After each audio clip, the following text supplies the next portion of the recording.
Kolikokrat lahko največ prepognemo list navadnega papirja A4, če ga vsakič prepognemo na pol? A 5-krat, B 7-krat, C 10-krat ali D 15-krat? Ja, papirje smo vam vzeli, da ne bi sami že kaj poeksperimentirali.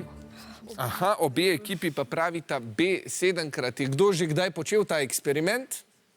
Ne še? Ne, sem že tako videl na YouTubu. Si videl na YouTubu, poglejmo, če je YouTube lahko tudi izobraževalen. Martin, te kar povabim, pridi sem. List papirja, kot vemo, lahko prepognemo večkrat, vendar je pa to omejeno. Pred sabo imam list navadnega papirja A4 in bom kar poskusil, kolikokrat ga lahko prepognem.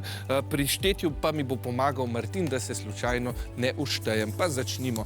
Najprej prepognimo takole list po polovici in imamo torej po enem prepogibu imamo 2 plasti. Po 2 prepogibih imamo že 4, po 3 8.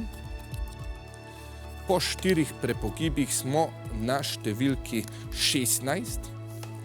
Po 5 prepogibih je število slojev 32. Po 6 64.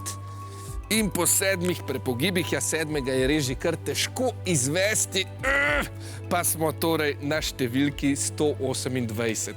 Ta eksperiment nas torej uči eksponentne rasti.